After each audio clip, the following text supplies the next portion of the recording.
This is the DTV Digest, the podcast that brings you news and reviews of films which didn't make it to the cinema. And now, here's your host, Mike Parkin. Hello, everyone, and welcome to the DTV Digest. I'm your host, Mike Parkin, and joining me tonight are Richard Hawes. Hello, everybody. And Stephen Lockridge. Hello. We've got 4 new films to review this evening. We're going to kick off with the French horror movie Bunker 717. Then we have Gina Carano in Terror on the Prairie. British thriller, The Stranger in Our Bed is next. And then we're going to round off with The Day After Halloween. Our short shot this week is the horror short The Shack. And our DTV throwback is Luc Van Tien. So without further ado, let's crack on. Our first review then is Bunker 717. In Paris in the 80s, 3 students decide to celebrate their graduation with a visit to the Paris catacombs. There they discover the legendary 717 bunker, but little do they know it's not the only thing Nazi soldiers have left behind them. As I mentioned, this is a French film, also goes by the name of Deep Fear. I must admit, I had a serious sense of deja vu watching this. I'm pretty sure I've seen something very similar to it.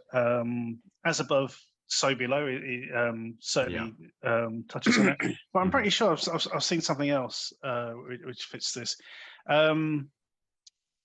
This isn't too bad. It takes a while to really get to, the actual sort of story bit, that it's actually concerned with. It's probably a good 30 or 40 minutes before it really gets there. There are a few sort of other threats along the way, but it doesn't really sort of truly kick off until just over the halfway point, I think.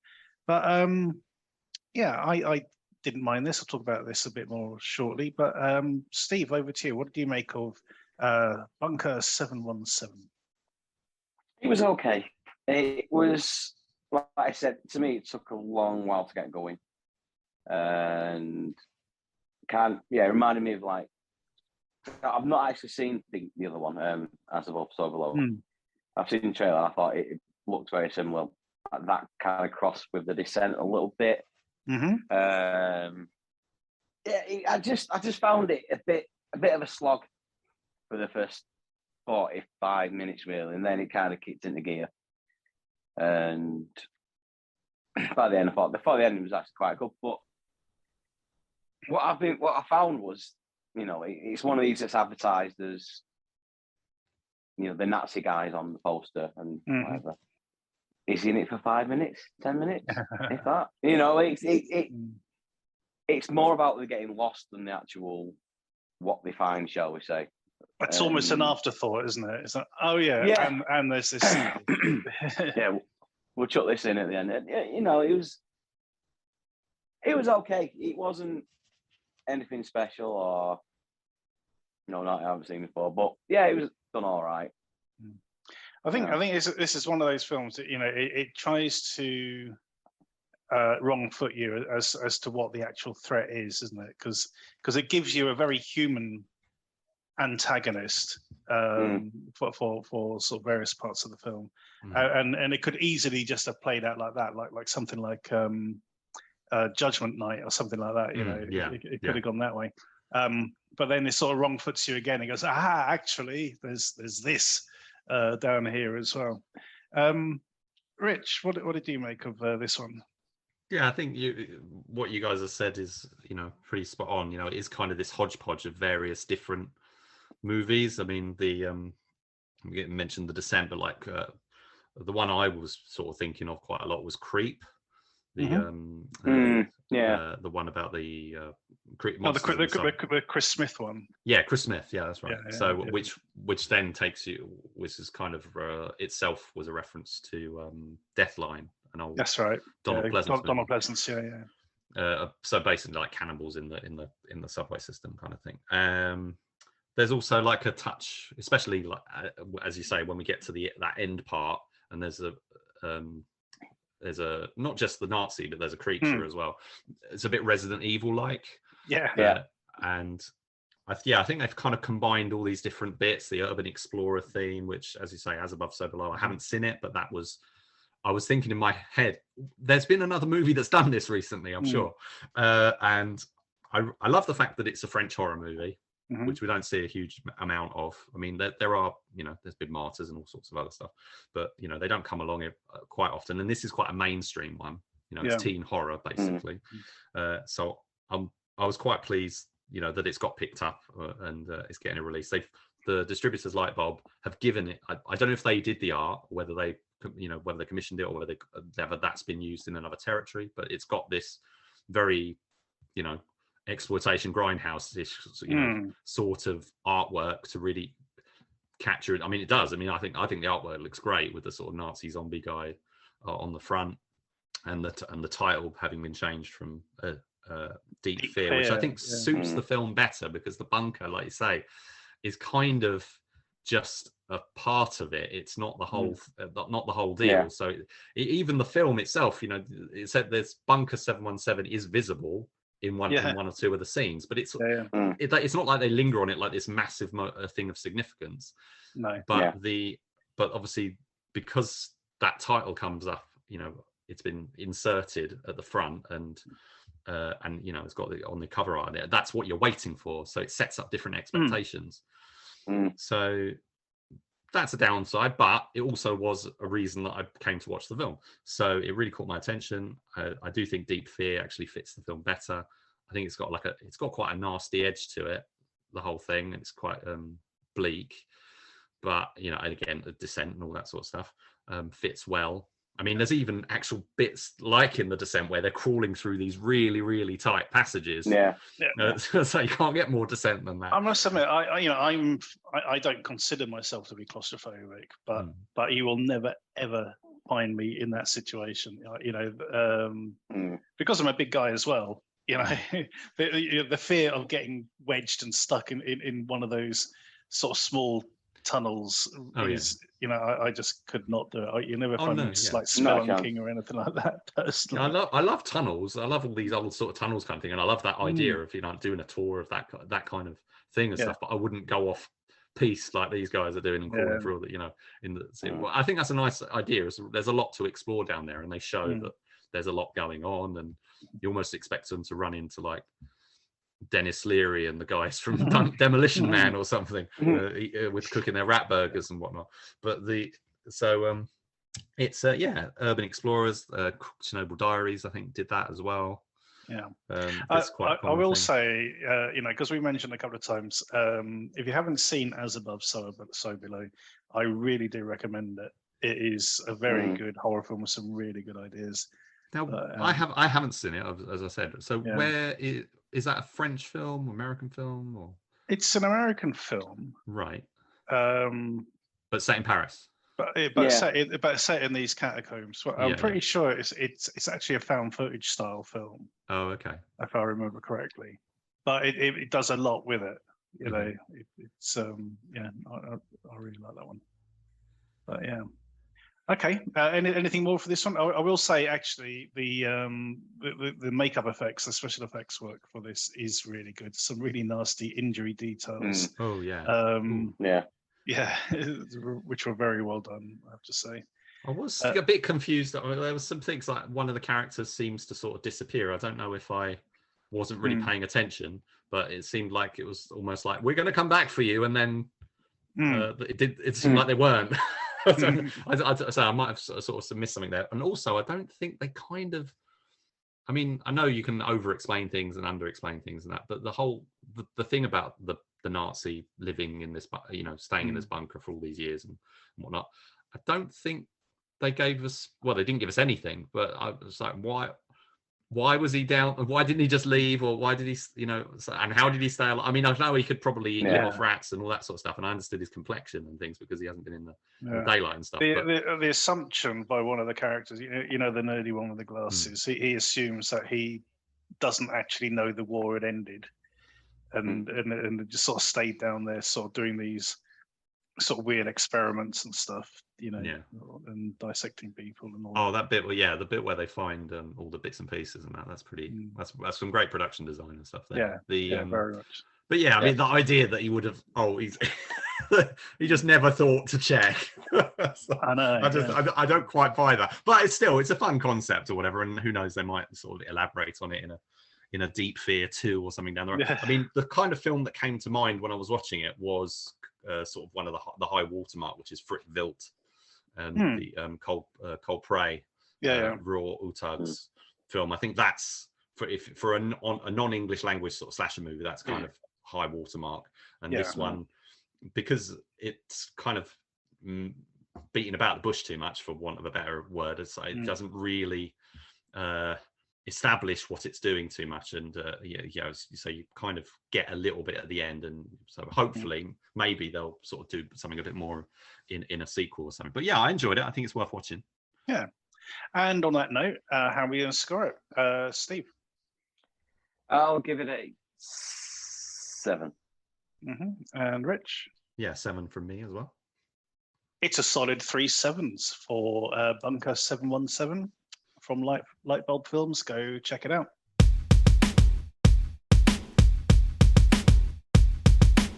Our next film is Terror on the Prairie. On the Montana plains, a frontierswoman must protect herself against a ruthless gang of outlaws hell-bent on revenge. This film is produced by The Daily Wire. The Daily Wire, that's right, which is a right-wing sort of news outlet. What do you say? Yeah, so the news is kind of their primary. Yeah, media empire, shall we say? But this sort of picked up a bit of scorn. It stars Gina Carano, who kind of, sort of pressed self-destruct on her career when she started spouting anti-vax stuff and all sorts. Was it last year? No, 2 years ago now. So this is a bit of a comeback for her. I actually like this. I got a thing for westerns anyway, as you guys know. I really enjoyed the Last Sun that we covered a couple of weeks ago. This kind of fits in. As far as production values go, I think this is pretty decent. And I like this sort of standoff between, this sort of, this woman looking after a family and these guys who are out to sort of find her husband. And it becomes this sort of like, not exactly cat and mouse, but, this sort of shootout at this little house on the prairie. I really enjoyed it. But there you go. Steve? Unfortunately, I didn't. I thought it was boring. The camera was so static, it was untrue. There was no movement in it, no tension, no build-up. It was just flat all the way through. Really, really boring. And one thing that really, really pisses me off in films is when you get a baddie spouting 25,000 Bible verses. Oh, yeah. I agree with you there. Yeah.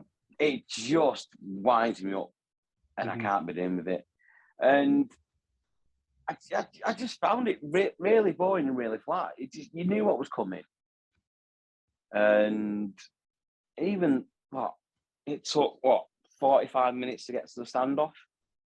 And then nothing else really happened apart from my husband turning up. It bored the tears out of me. It really did.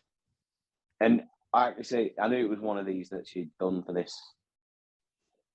Was it right wing thing? Daily Wire, yeah. Daily Wire, that was it. Yeah. I knew it was one of them. I think she's done 2. Yes. I think of. Well, I'm not sure the other one. I'm sure she was doing 2.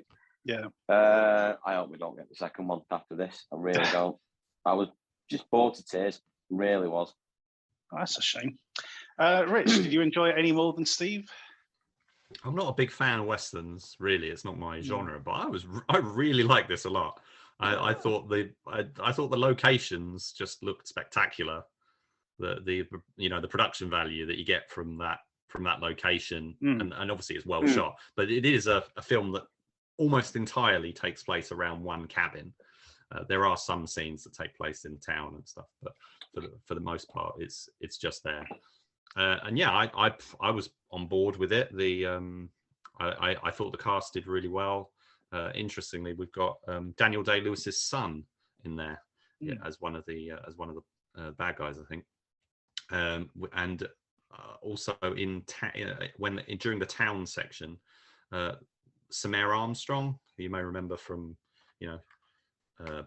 back in the day, she was in, I think, what was the movie? Was it Knight's Tale? She was in, and all right. Was it Knight's Tale? She was. She in Knight's Tale? Can't remember if it was Knight's Tale. I'm on it. She did quite a few films anyway that I remember seeing her back at sort of the in the 90s. I think she was sort of the peak of her career. So I haven't seen her in anything for a while. But obviously Gina Carano is the main character. I thought she carried it quite well. It's a fairly stoic sort of role, but she's she's not playing a hardened sort of killer or anything in this. She is supposed to be just a mother, so who's on her own, facing these odds and trying to look after her son and baby at the time. And I thought that she was pretty convincing. I thought the bad guys, yes, the Bible quoting bad guy is, especially in the West, is like, we've seen that so much. But I thought, I didn't mind him. I thought the performances were good. I'd say for the most part, I was just sort of in awe of the cinematography, because although Steve was not enamored of that sort of visual style, but that didn't bother me. I was quite. It looked nice. It just, I don't know, Cam just seemed so static.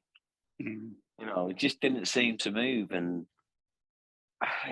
it just, I was bored. I really was bored. No, I was certainly not bored by it. I as I said, I quite like this. The there's a few things online which was quite amusing. People sort of complaining about everyone being such bad shots in this. But to be honest, it's probably more realistic than most. But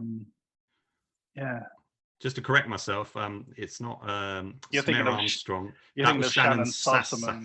Shannon Sossamon, but Samara Armstrong was in things like Rise, a boy girl thing, Stay Alive. I think she was on the OC as well. But I remember she's in the Lucy Liu film Rise, which was good as well. Oh yeah, I didn't like that. I didn't like that one. That was another DTV one that I wasn't particularly fond of. Anyway. Now, considering as we've discussed, this was set within, one location, basically. IMDb reckons the budget for this was $75 million. No way in a million. No way. Right. Okay. Unless there's some sort of tax dodge thing going on. Tax dodge thing. I think so. Yeah, someone slightly overinflated the budget. What they reported, but there's no way on earth this could have cost anywhere near that. My favorite thing about the movie is Matthias Hughes is in it, and he's great. It's one of his best roles. Yeah, it's completely against type. It's an actual proper character for him, and he plays it really well. It's a small role, short role, doesn't last very long or whatever. But I sort of almost didn't recognize him because obviously he's getting on in years now. But he was gruff and thing, and I thought he played. For a guy who's known for just sort of being the sort of beefcake guy beating people up or walking around with his shirt open, I thought to see him play this. He's the guy who turns up to help when just neighbor. A neighbor who wants to help out and gets in, things getting over his head kind of thing. And I thought that was great because I've never seen him. There might be roles like that he's done that I haven't seen before, but this is basically a completely different kind of role for him, which I thought was fantastic. But the director of this is Michael Polish. He's done quite a few long things. Career, long career. But one of his most recent releases here was Force of Nature, which were with Mel Gibson, which I hear isn't very good. It's not, unfortunately. the only other thing I think I've seen of his, he did a Christian movie called 90 Minutes in Heaven with Hayden Christensen, which now that was boring. That was a boring movie.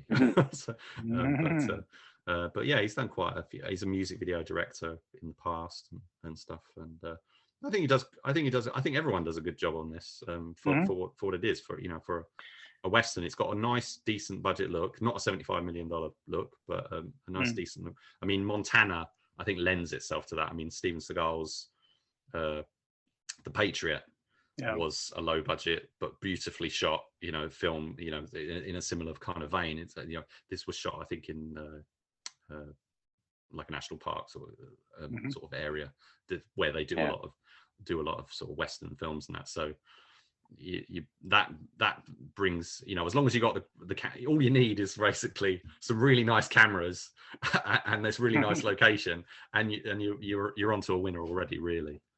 Indeed. Yeah. Sort of despite its sort of right wing sort of backing, I don't think that bleeds much into the film, really. I don't think so. No, I think I wouldn't. It wouldn't be anything that, it's not anything that sort of jumped out at me. No. I mean, the fact that I think when people rent it and it says the Daily Wire, that's not going to mean anything. Not in over this here, country, no. and it's not going to. I mean, shouldn't hurt it. No, it won't hurt. I don't think it will hurt it at all. But I'm really impressed. We've had two decent, as far as I'm concerned, two decent westerns this year. This one and The Last Son. And I still haven't seen Old Henry. That's supposed to be very good. I think that was on. That's on Sky. On Sky Cinema, isn't it, at the moment? Yep. Might end up get around to seeing that because at I think some point. Signature were going to be releasing it. Yes, that's right. They were planning to, and then I think what happened is Sky bought the rights, and so that kind of I think that's what kind of that's my feeling of what's probably happened, because it was like it was all set to come out and then it didn't, and then all of a sudden then it's on Sky. Yeah, so I probably might give that. I mean, say westerns aren't my thing, but every now and again I do, Kevin Costner and all that sort of Open Range, things like that. I've enjoyed Open Range is brilliant. So I definitely think this is worth a look, whether you like westerns or not. Yeah, but this has got the production values for this sort of film. I mean, right from the off, you got that scene with the guy being chased by the guys on horseback and everything. I thought it worked really well. Now, how does something like that scene, which is pretty grim, compare to Bone Tomahawk, which I haven't seen, but I've really been put off seeing it because I hear it's so grim? Bone Tomahawk is the apex of grim scenes. Yeah, the butcher scene in Bone Tomahawk, you've not seen anything like it. Yeah, okay. So this was enough for me. It's not. I wouldn't say it's bloodthirsty. It's just what happens. It's grim, to say the least. But that's a brilliant film. Anyway, back to this and scores on the doors. Steve. 5. A 5. And Rich. Another 7 from me. And another 7 for me. So that's 1 5 and 2 7s for Terror on the Prairie. Go check it out.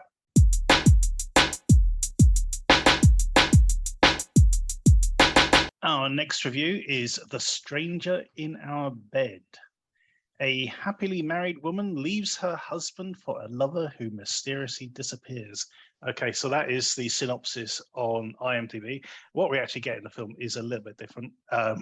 You certainly wouldn't call the main character here, Rich, happily married. No. That's not how I describe her situation one bit. Totally terrorized by her husband. That would be kind of more on point, I think. So we have this woman, Charlotte, who wants to leave her husband. She keeps telling him she's going to leave, but he keeps making it impossible for her to do so. She's been having an affair with some guy, but for some reason he's disappeared, a guy called Ewan. And it's all kind of mysterious. And so she's kind of trapped by the husband, Tom, and his mum, who's played by Samantha Bond, who used to be Miss Moneypenny in the Pierce Brosnan Bond movies. And I, for the most part, I did enjoy this. It's an interesting also what it's an interesting sort of gumshoe kind of investigation. You know, she's having to sort of find out what actually happened, and there's other sort of nefarious things going on. But there are some big errors in this, which you know, we'll pick up on. But Rich, how did you get on with The Stranger in Your Bed? In our bed. In our bed, even. Yeah, not in your bed. See, I was a bit unsure about approaching this, thinking, oh, it's an erotic thriller kind of thing. I'm not really. It's certainly a lot better than the one we covered a couple of weeks ago. Graphic design. Yeah. This is on a different level to that for sure. Yeah, so I was quite impressed with it straight away. I was really drawn into it. I thought the film looks great. It's a low budget production, but again, it's been shot so well. Every scene just looks really fantastic. The cast, apart from Samantha Bond and Nina Wadia, is in there as well. But most of the cast are unknown to me. But I was very engaged by them. I wasn't keen on the husband, the actor playing the husband. He didn't seem to fit the role for me. I mean, he did well with it, but it wasn't quite the. If I compare it to like Shawn Ashmore in The Voices, yes, which I saw, for example, I thought that worked perfectly in that film. This not so much, but Emily Barrington as Charlotte, his wife, who's obviously the protagonist in the story, and she's all uncertain about what's going on, and following this sort of procedural kind of investigation plot of trying to find out what the truth is behind certain things. I thought that I was on board with her and her character. And she's sympathetic, and her husband's a nasty piece of work. We know that from the get-go. The plot and the way the weaves and stuff is based on a novel, so there's quite a lot to sort of pull from. I think that sort of plays out well. I was very, very pleasantly surprised. It's from director Giles Anderson, who we watched his film Arthur and Merlin. Yes, and I've also covered this other film, The Dare, which I really liked, actually. That was really good. And he's got another one coming up very soon called Wolves of War, which we'll be getting to. But he's done loads of shorts and stuff. But he's establishing himself quite well. He's got his own. I think he's got his own podcast where he interviews various people in the British film industry and beyond, I think. So he knows his onions and whatnot, and I think I'm really interested in what I see from him going forward. Wolves of War. I'm really in, because he moves from genre to genre. He's changing it up each time he goes, and I like that. He brought. I mean, Arthur and Merlin for me had a lot of issues. Partly due to a bit like Bunker 717, due to the marketing, the way they sort of pitch the film, because that's not what the film is. No. But overall, he was able to sort of bring sort of some scale and stuff to it. Here, it's an intimate drama, but with this sort of mainstream feel quality to it. I'm not it wouldn't be out of place as like a BBC or ITV. That's exactly what I was just thinking. Peak time drama. Yeah, absolutely. Yeah, it's got that sort of production value to it. It does. It definitely does. Yeah. There's only one. There's one area in particular, which just like made me laugh. Well, there's two actually. We find out exactly what her husband's like at the beginning when she tells him he's going to leave, and he sort of said, "No, everything's perfect. We can make it work." And she's going, "No, we can't." And he goes, "Yes, we bloody can." He sort of smashes a glass on the floor, and he goes, "We'll talk about this when you've calmed down," which actually made me laugh. But there's a scene later on with this character Ewan, who actually, he goes to see the husband, and I thought, why? You know exactly what he's like. Why are you doing this? It just seemed like this guy Ewan was a complete idiot. Okay. You know what I mean? You know the scene I mean, don't you? It's Yeah, like- yeah, I do. Yeah, it's like, it's a bit of a. What are you That doing is there? a bit Yeah. stupid. Why Why are you doing going to that? tell him before you've told her what you know? It just didn't make any sense at all. But anyway, And the whole, in a sense, that sort of quite a lot of the film hinges on that. Well, yeah, exactly. So, but Samantha Bond, she's fantastic in her supporting role. She's got quite a lot going on at the moment. I think we're going to be checking out another film that she's in the coming weeks. Okay. I think she's great. And say Nina Wadia doesn't have a huge amount to do, but she's quite an interesting background character. Yeah, she's the housekeeper, I think. Yeah. And there's various things going on. I liked it a lot. I did. Yeah, I'm a sucker for sort of any sort of investigation, sort of private eye mystery kind of stuff. Yeah, all that, and that's what we get here. You know, she's trying to find out what happened to her lover, and you know, it turns out there's quite a bit of mystery surrounding that, and it is very compelling and it sort of does draw you in. Very well paced. You know, that's a key thing here. Exactly. So on that note, Rich, how are you going to score it? Another 7 out of 10 from me. It is a solid 7. Yeah, 2 7s in this case for The Stranger in Our Bed. Go check it out.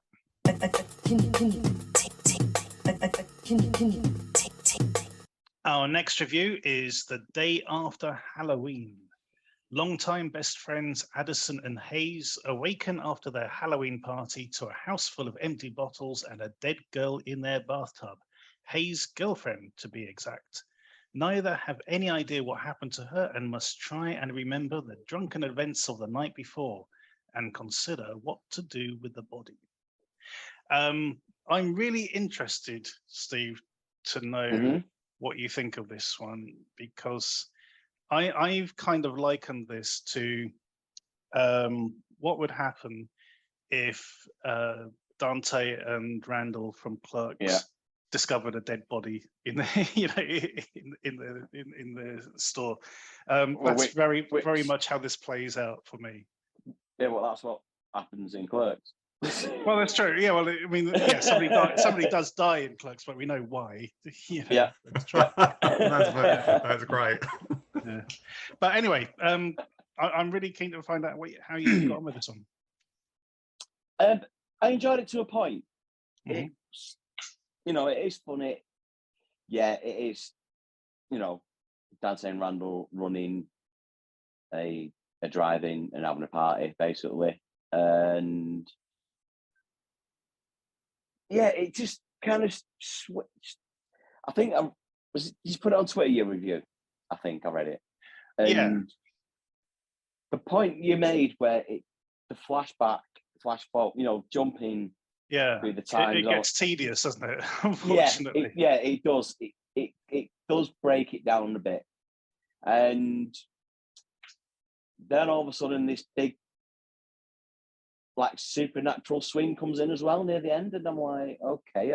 I thought that might lose you because you mentioned in the past you don't like it when a film will suddenly switch genres for like that. You know, out of that Night Drive one. You know, which suddenly became like a time travel thing at the end.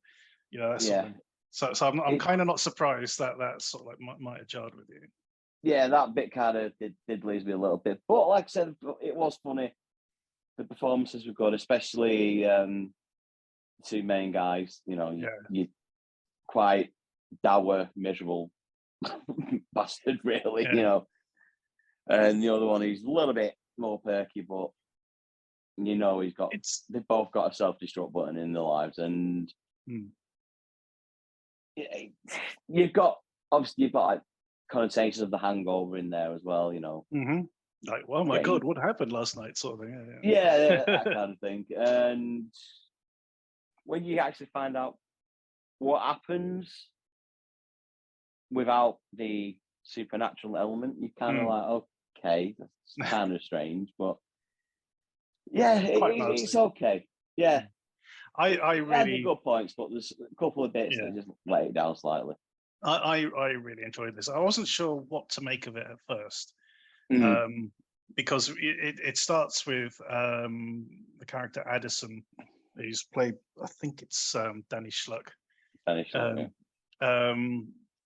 You know, he comes in, he wanders around the house, it's a mess sort of thing. He notices that his mate's still asleep, and he sees something in the bathroom. We don't know what it is, but it's shot very lo-fi. You know, it's like on like very basic sort of video camera kind of footage. And I'm thinking this is going to be one of those like, oh, we shot it on our phone kind of scenarios. But then it sort of cuts when we get to the credits. We got this sort of really colourful slow-mo shot, this sort of montage of Hayes' girlfriend arriving at the drive-in. You know, there's this really great song playing over the credits, and you know, it looks like a really great time. And I'm watching this scene, I'm thinking, I really want to be there. You know, it seems like it's a really good vibe. You know, really interesting place to be as they sort of set up for this Halloween party. You know, the humor in it is that sort of Kevin Smith's kind of thing. You know, there's a line when they're sort of talking about Addison's grandfather who's in the war or something. He's got sort of killing Vietnamese or the Koreans. He goes, oh, they're all the same at the end of a bayonet or something. It's really bad sort of thing. And his costume as well, because when you see him in this sort of colourful part, and he's just wearing this really dirty vest, and it's like, oh my god, this guy's a complete slob. You know, he just looks like, and then you realise, no, he's actually playing. You know, he's actually in costume. And the costume was brilliant, and the bit with the billboard, bit with the sign, oh my god, that was genius. And they start throwing in these sort of more sort of cinematic elements, so they start playing around with the you know, the format a little bit. So like when they're discussing what they're going to do with the body, and it sort of cuts to black and white, and they're dressed in like almost like burglar outfits, and all the dialogue becomes sort of very like a hard-boiled, you know, sort of thriller kind of thing, as he's sort of, and it kind of like goes into like the interrogation scene and stuff like So you know, they do some interesting sort of playful things, and then we have the various flashbacks and things. But unfortunately, you know, the one element I don't like is that sort of like, you know, the timestamp that comes onto the screen saying like, you know, it's supposedly counting down to the point that the girl gets killed, but then it'll jump back like 3 months or 6 months ago, and then jump forward again, and it's, you know, and after a while I just stopped caring about the actual, well, when's this set? Oh, it doesn't matter. You know, you can tell by Hayes's haircut, you know, when things are happening. So, oh, he had short hair then, so it's a long time ago, sort of. But I really enjoyed the dialogue in this. You know, the girlfriend character isn't actually named in the film either. In the credits, she's just called the corpse, which I think is pretty disingenuous, considering, you know, for a lot of the film she is alive, and she has this sort of very antagonistic relationship with Addison, the sort of more sort of dour of the two friends. But yeah, this really worked for me. I thoroughly enjoyed it. Love the soundtrack as well. I didn't mind the switcheroo at the end. I kind of like the way it ended as well. It was just like, you know, there's no real sort of like and you know, there's nothing's really resolved. It's just like we're now in this situation, and we're kind of living with it. But yeah, it really worked for me. I was really pleasantly surprised by this. How are you going to score it? Yeah, I'm gonna knock a couple of points off, like I said, just for the supernatural switcheroo, and, you know, a couple of things I wasn't too mad at them. So I'm gonna get a 7. Yeah, I'm giving it an 8, and I'm docking at a point because of the timestampy stuff.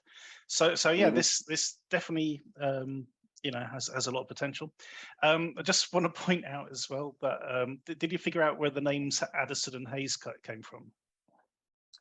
No, You put some in that review, didn't you? But I can't remember what it was. It's the characters of from Moonlighting. David Addison and Maddie Hayes. Just slightly before my time, that mate. Oh, okay. But I think obviously the guy likes sort of classic Bruce Willis. So yeah, for sure. Thoroughly enjoyed this. That is a 7 and an 8 for the day after Halloween. Please go check it out. Our short shot this week is The Shack. A centuries-old creature in the woods that has a taste for human flesh is kept appeased by generations of a single family. On a hunting trip that goes awry, Hank must pass down responsibility of the sacred land to his son, Caleb. Oh, so that's what was going on. Yeah. Okay. Thanks for explaining it to me. Right, okay. So this is... It has an interesting premise and an interesting setup. But, even at 15 minutes, I think this is too long for what it is. It needs either a bit more to the story or a sort of shorter running time, I think, to sort of make it work properly. Steve, how did you get on with this one? Yeah, I agree with you, really. It's kind of... I don't think the law or the rules are given much thought, really. It kicks... I mean, to be fair, the first kill is actually quite nasty and pretty brutal, to be fair. It just comes out of nowhere and you're like, shit. And then this... I don't know, it's like they've got the monster, but then they're trying to chuck a bit of the ring in as well. Yeah. And just maybe go a bit too far with that, but they don't explain the rules as much. Like Rich was saying, that's not what's going on then. It took me a little while to think, hang on. And also, I don't think it helped that the guy and his son look the same age. They do. A couple of years at the most, sort of thing, yeah. It's just little things like that. But it was okay. I've seen better. I've seen worse. Indeed. Yeah, I thought the creature effects were quite good. The tentacles and stuff. I thought they managed. They got those working really well. Obviously, there's a nod to "Don't Look Now" for some reason. With the yellow cape / Mac or something, or even maybe they were going for The Village. M. Night Shyamalan. But yeah, I as you said, Steve, it didn't really sort of establish the lore too much, and everything went to shit really quickly. Considering this family is supposed to be sort of looking after this thing and ensuring it gets fed and all the rest of it, things go to shit really quickly, and as if it doesn't matter who's been doing what, as if it doesn't care. So yeah, it didn't really sort of have any, that sort of backstory just didn't have any emphasis on what actually happens. But there you go. So, Rich, what do you make of this one? Yeah, I didn't click with it, to be honest. I didn't really get what it was going for, and so the fact that you've read that synopsis at the start, which really cleared it up for me. But I hadn't gone in. I've had that. None of that is, well, for me. I didn't think that was carried across in the film. It was a bit oblique, and I watch a lot of short films in general, a lot of short horror films and stuff, and this just, for me, I just couldn't click with it. I think but the director is quite interesting. It's an early film for him, but he's a visual effects artist. Okay. He's done a lot of big and small productions, from everything from like Riddick and Skylines to things like Revenge of the Mask to fan film, and he directed a Star Wars fan film himself. So he sort of moves around, different sort of budget areas and stuff. And I think this, considering that, I think I thought there was some interesting visual effects, but considering it is a visual effects guy, I would have perhaps expected something a bit more impressive. But it was definitely it was more the drama. The film was definitely focusing more on the sort of the drama. I felt that, and that just wasn't doing it for me. Yeah, I agree. One of the effects I think that's gotten old is the old sort of spidery black veins, to sort of show that someone's been possessed or something. And as soon as I saw that, I was like, okay, Yeah. Here we go again. But tentacles are really good. So that whole thing worked really well. And so do you get the would you say it's sort of Lovecraftian? Well, that's as kind of what's been mentioned. Well, yeah, because as well. Because when he puts the beer down, he walks with a pack of beer, doesn't he? And puts it down in the shack, and the beer's called Cthulhu. So was it? Definitely... I didn't notice that. Yeah, I noticed that. That's a good Easter egg. I like that.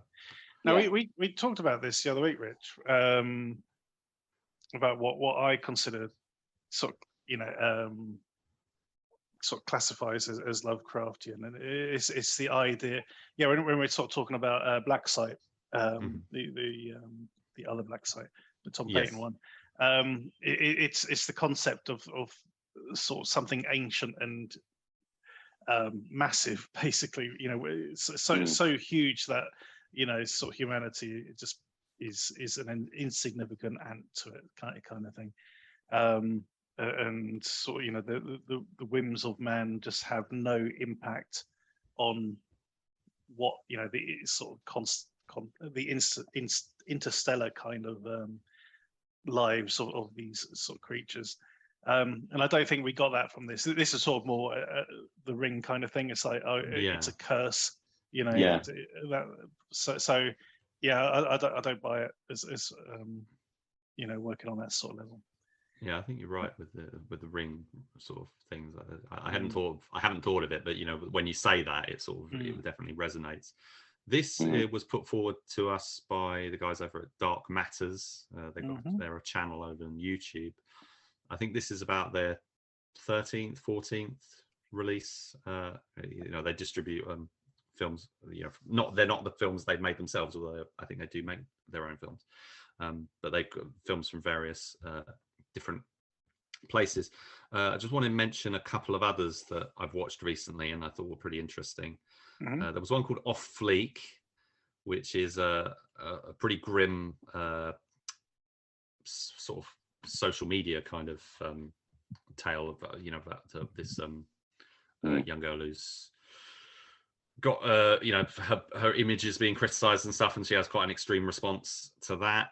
There's a pretty amusing film called The Front Door, where it's actually really good. I do recommend that one, where this guy I think he gets told by his wife to go downstairs and check the door's closed, and so he comes downstairs, and because he left the door open, there's a satanic cult down there about to perform a ritual, and there's a funny sort of exchange there.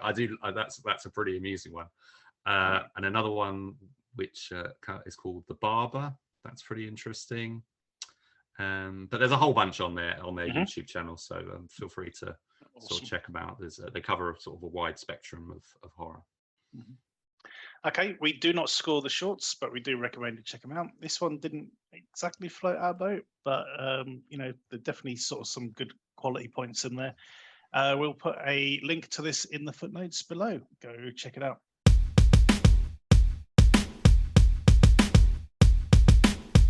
Our DTV throwback this week is Luc Van Tien. Based on a famous 19th century poem, an ancient warrior time travels to modern-day Vietnam to battle a criminal organization and find his true love. I had a bit of an issue watching this, Rich, unfortunately. I couldn't get the subtitles to work. So I had to sort of watch this in its original language. And I must admit, I did sort of skip through a few of the drama scenes because drama. So some of the nuance of this is lost on me. There's sort of two particular sort of female characters in this. One who I think is originally set up. You think, oh, that's the girl who's his long lost love sort of thing.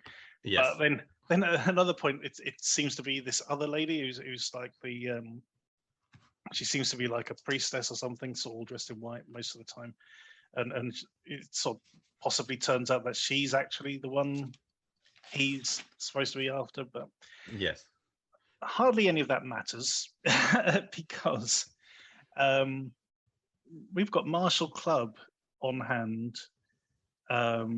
doing some excellent work here. Not only that, but also sort of the lead actor is absolutely superb. Andreas Nguyen, better known as Andy Long, or even Andy Long, absolutely superb.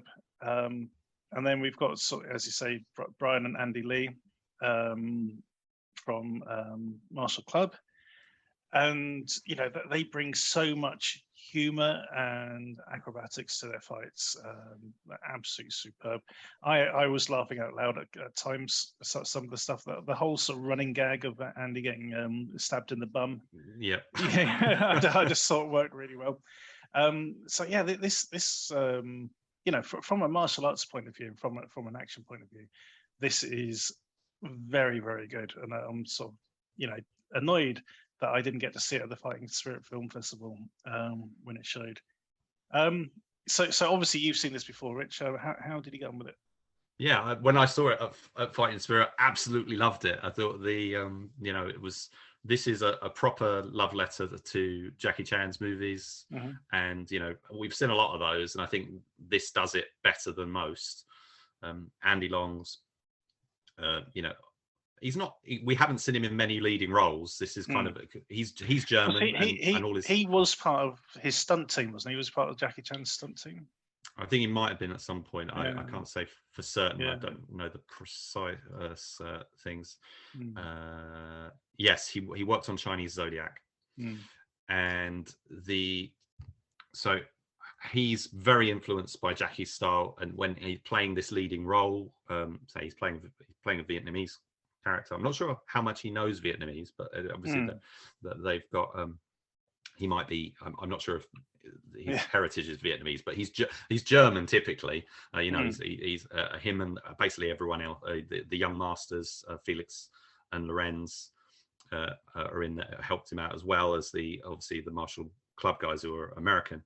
But so it's a real international sort of mix-mash. But they pulled off something really, really special. I think it's like it really is. It's too long. It's an hour and 50 minutes, which is a bit too much.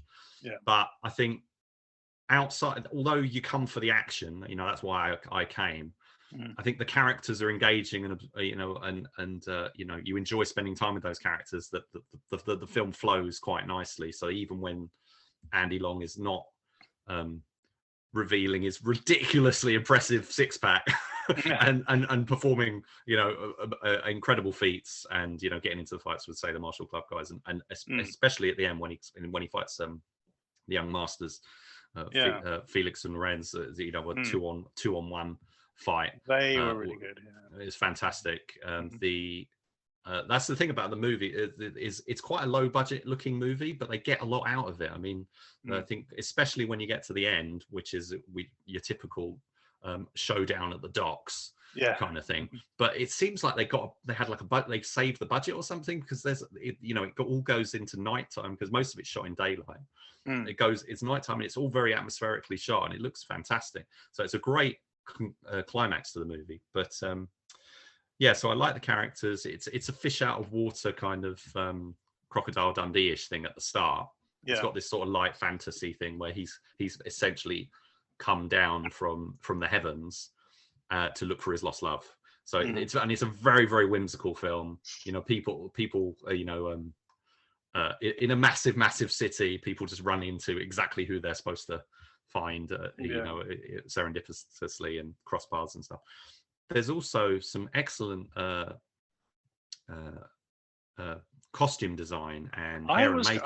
I was going to say that the costumes are very, very good, especially the sort of the priestess character, the one who's always sort of dressed in white. Her dress is were pretty amazing. I think. Yeah, she's dressed impeccably. Looks fantastic. She very Yeah. much reminds me of Selena Jade. She's got this very um, uh, almost ethereal kind of complexion. Mhm. And then we've also got one of the bad guys. He's kind of the main bad guy, but he's not. As the film sort of progresses, we sort of see less of him. But he's got the he's not transgender, but he wears sort of very like dressy kind of outfits and stuff, and sort of high heels and things, and he's got this sort of Two-Face-ish kind of outfit that he wears at the start, which is like and complemented by his hair, which, you know, so you see him from one side and he's dressed in black, and you see him from the other side and it's all like red. Really fantastic, fantastically tailored, you know, and designed clothes that they're wearing. And so that all brings the stuff to it. So I think this is a film that I'd heard about, and I'd heard about Andy Long, and I knew some of his work, but, you know, it turned up on like Prime at one point, and it was on, and I was like, yeah, I know I should watch it, but I don't really feel kind of put off by the poster and stuff, and I wasn't sure about it. I would say if anybody does the same, I mean, definitely watch it. It's really, really rewarding, even if you just skip through and watch the martial arts sequences. But if you stay for the whole story, I think you will enjoy it. The whole cast do well. There's a lot of great humor. But some of the stuff is, you know, there's some sexual politics stuff which is a bit like, oh, you can't really. Well, because well, there's that, and there's the you know, the whole sort of trafficking sort of storyline and things like that. Yeah, there's a little bit. Yeah, the trafficking is it's a very light comedy, but there is obviously some dark subject matter, but they don't really dwell on that. They do kind of stay on the sort of gentler side of things. Just to mention a few other things Andy Long's involved with, we've covered a short film called Cyberpunk 2077 Phoenix Program, which was a fan film, which was for me fantastic.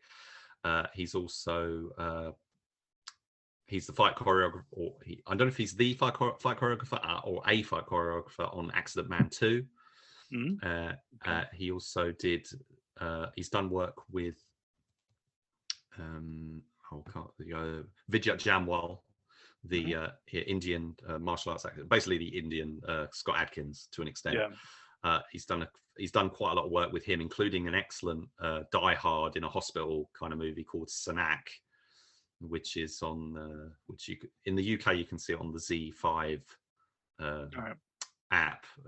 That's very, very well. He's done things like Commando 3 and stuff as well. But Sanak is one we should probably cover at some point. It's really good. And so he's kind of one of these guys who's getting around. He's becoming more known. But this was a film that he did in 2018? 2017. 2017. Sorry, And you know, it's a small film from Vietnam. It's not going to sort of be a breakout kind of movie, but I think those that see it, you know, and obviously the fact that it got picked up for Fight and Spirit and got put in front of an audience of you know, people who are real enthusiasts for this kind of thing, sort of speaks to the quality of it.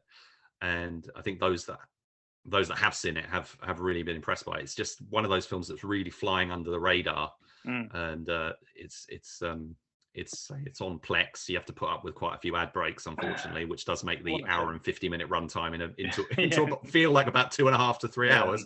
But you can also rent it and stuff. It's not available on physical media, as far as I'm aware. But I would say if you're a fan of Jackie Chan and martial arts action and stuff, it's a must see.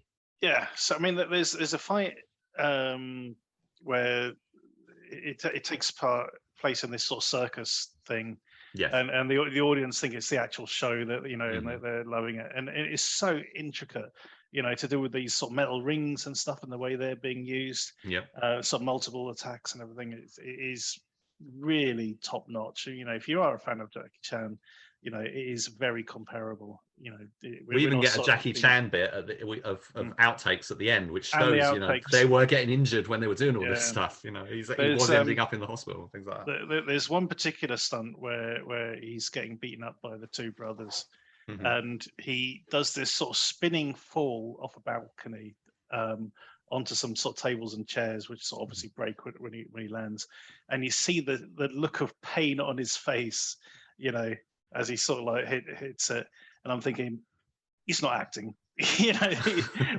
he's no longer acting. This is, you know, you can really imagine him sort of going, you know, putting himself through the ringer. But yeah, it is a lot of fun, and the you know, the fight scenes are very well done. We don't score the throwbacks, but we do recommend you check them out. As Rich said, this is available on Plex.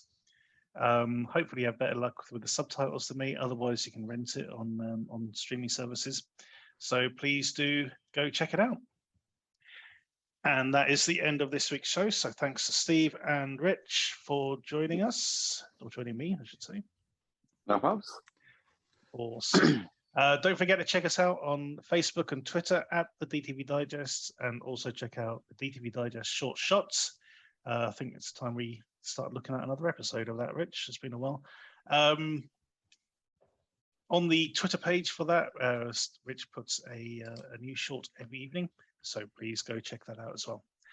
Other than that, thanks for listening. Tune in next time.